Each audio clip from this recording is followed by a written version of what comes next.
Assalamualaikum warahmatullahi wabarakatuh. Di video ini saya akan menjelaskan sedikit sejarah tentang Linux. Linux adalah sistem operasi yang bersifat bebas dan terbuka, dengan lisensi yang bebas dan bersumber terbuka seperti lisensi publik umum GNU. Kode sumber Linux dapat dimodifikasi, digunakan, dan didistribusikan oleh siapa saja secara bebas. Linux pertama kali dikembangkan oleh Linus Torvalds pada tahun 1991.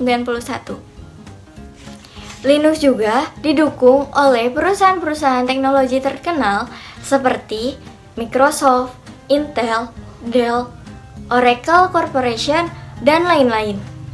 Berbagai pengamat teknologi mengatakan bahwa kesuksesan Linux juga didapat dikarenakan Linux tidak tergantung pada vendor dalam pendistribusiannya,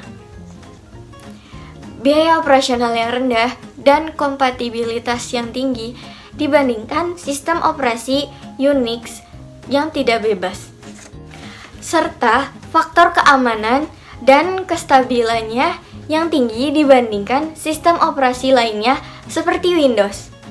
Ciri-ciri ini juga menjadi bukti atas keunggulan model perangkat lunak yang bersifat bebas atau open source. Distribusi Linux atau disingkat menjadi distro Linux adalah sistem-sistem operasi Linux yang dasarnya pada kernel Linux dan ditambahkan dengan komponen sistem manajemen paket. Komponen esensialnya biasanya dari proyek GNU. Maka dari itu, Linux sering disebut juga GNU Linux. Dari segi desain, Linux menggunakan kernel monolitik dengan desain modul. Dengan desain monolitik, memungkinkan Linux untuk menangani sistem berkas, penggerak perangkat, jaringan, dan peripheral.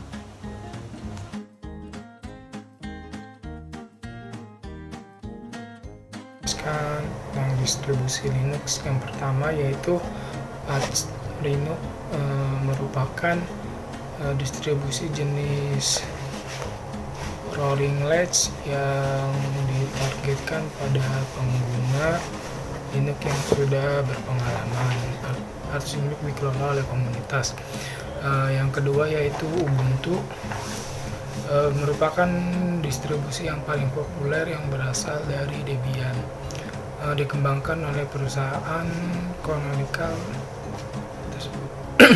Yang ketiga yaitu Debian, distribusi dikelola oleh sukarelawan di komunitas. Debian merupakan distribusi yang masih ada saat ini dengan banyak yang menghasilkan turunan berupa distribusi baru. Contohnya yaitu distribusi populer yang diturunkan oleh dari Debian. Yang keempat yaitu Fedora. Fedora distribusi komunitas yang disponsori oleh perusahaan Amerika. Red Hat. Yang kelima yaitu CentOS, distribusi komunitas yang dibangun oleh kode sumber yang sama. Yang keenam yaitu Kali Linux. Kali Linux yaitu distro atau turunan Debian dan juga penerus Backtrack yang digunakan untuk melakukan penetrasi pada jaringan. Yang ketujuh yaitu Linux Mint, distribusi Linux yang ditujukan untuk pengguna awam. Yang kedelapan yaitu Slackware, merupakan distribusi yang pertama yang lahir pada tahun 1993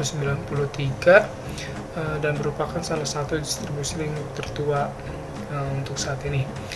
Yang kesembilan yaitu OpenSUSE, distribusi komunitas yang disponsori oleh perusahaan Jerman yaitu SUSE. Yang ke-10 yaitu Management Plan, hierarchical distribution topic of the section. Yang ke-11 yaitu Operating Plan, hierarchical distribution the topic of the selection. Yang terakhir yaitu Manjaro adalah distribusi turunan Arch Linux yang cepat, ramah pengguna, dan berorientasi desktop.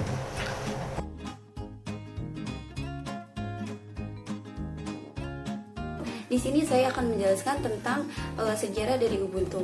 Nah, Ubuntu ini adalah sistem operasi yang berbasis Linux yang mudah didapatkan secara bebas dan mempunyai dorongan yang sangat baik dari segi komunitas maupun segi ahli profesional. Nah, Ubuntu ini dirilis pertama kali yaitu tanggal 20 Oktober 2004. Nah, Ubuntu adalah salah satu proyek unggulan dari sistem Debian, yang mana tujuannya ini yaitu untuk mempermudah kita mengakses sistem operasi ini. Dan sistem operasi Linux Ubuntu ini dijadwalkan setiap 6 bulan sekali untuk dia melakukan sistem pembaharuan. Nah, nama Ubuntu ini sendiri yaitu berasal dari konsep ideologi di Afrika Selatan yang berasal dari kata kuno dari Afrika yang artinya adalah rasa perikemanusiaan terhadap sesama manusia. Nah, tujuan dari distribusi sistem operasi Linux ini adalah untuk membawa semangat yang terkandung di dalam sistem operasi Linux ini ke dalam dunia perangkat lunak. Nah, sistem operasi Linux Ubuntu ini juga mempunyai kelebihan yang sangat dominan, yaitu yang pertama mudah diakses, dan yang kedua dia tidak memerlukan atau tidak harus mempunyai hardware yang tinggi. Baik teman-teman, itu penjelasan dari sejarah Ubuntu singkat dari saya. Kurang lebihnya mohon maaf. Wabillahi taufiq wal hidayah. Wassalamualaikum warahmatullahi wabarakatuh.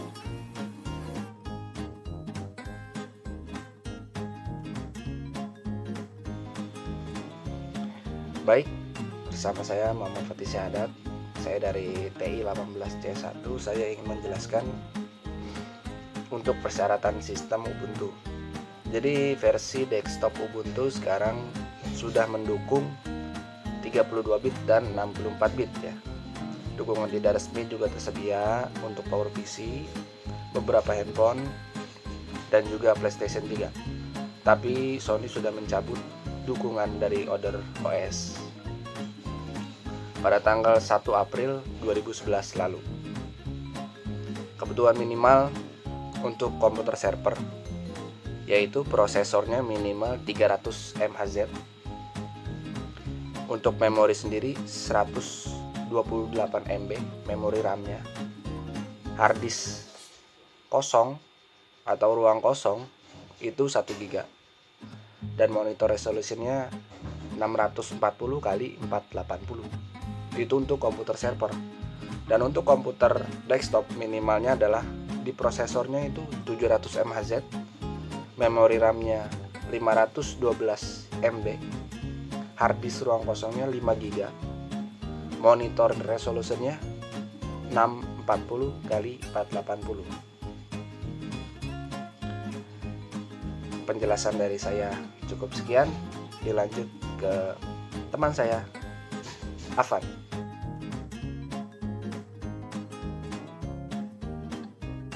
Bersama saya Afan Gofar Abdurrahman dari kelas TI 18C1. Nah, teman-teman, di sini saya akan menjelaskan tentang versi dari Ubuntu. Nah, teman-teman ketahui versi-versi dari Ubuntu itu sangat banyak. Ada yang sudah didukung, ada yang sudah tidak didukung, ada yang masih didukung, dan ada yang akan rilis. Nah, teman-teman, di sini saya ingin memberitahu contohnya yang sudah tidak didukung itu ada versi 6.10 dengan kode nama @gf, tanggal rilis 26 bulan 10 2006, dan sudah tidak didukung tanggal 25 bulan 4 tahun 2006. Nah, dan ada lagi Karmic Koala dengan versi 9.10 dirilis 29 bulan 10 2009 dan sudah tidak dirilis 2011 04 30. Nah, dan masih banyak yang sudah tidak didukung, teman-teman. Nah, di sini juga ada yang masih didukung, sekitar ada 7 atau 8, teman-teman. Nah, saya kasih contohnya ada Trust Cheater dirilis tanggal 17 bulan 4 2014. Dan ada Senial Serus versi 1604 LTS dirilis 21 bulan 4 2016. Dan yang akan rilis ada Fossa rilis tahun 2020 teman-teman. Dan selanjutnya saya akan menjelaskan varian dari Ubuntu. Nah, di sini ada Kubuntu. Kubuntu merupakan singkatan dari KDE dan Ubuntu. Kubuntu menggunakan KDE sebagai desktop environment untuk menampilkan interface ke user. Kubuntu pada awalnya disponsori oleh Canonical Ltd dan dikembangkan sebagai salah satu jenis Ubuntu official. Nah, selanjutnya ada Xubuntu. Adalah distribusi resmi berbasis Ubuntu yang menggunakan grafis Xfce. Xubuntu dirancang untuk komputer yang kurang kuat atau untuk pengguna yang menggunakan sistem grafis yang kuat di komputer berkinerja tinggi. Selanjutnya ada Lubuntu. Lubuntu didapatkan dari pengguna KTLXD dan Ubuntu. Lubuntu memiliki kelebihan dari sisi pemakaian sumber daya hardware dan juga pemakaian energi daripada jenis Ubuntu yang lainnya. Dan selanjutnya ada Edubuntu, salah satu proyek gabungan Ubuntu dan Genome yang bertujuan untuk menciptakan sistem operasi untuk sekolah dan pengguna rumah. Dan ada Linux Mint, salah satu varian Ubuntu yang menggunakan Cinnamon sebagai desktop environment standarnya dalam peringkat halaman yang sering dilihat di DistroKid Mint berada di atas Ubuntu. Linux Mint tersedia dalam variasi KDE. Dan yang terakhir ada Ubuntu Genome, distribusi Ubuntu yang memakai Genome 3 sebagai desktop environment standar. Nah, cukup sekian dari saya teman-teman, kurang lebihnya saya mohon maaf. Wabillahi taufiq wal hidayah. Wassalamualaikum warahmatullahi wabarakatuh.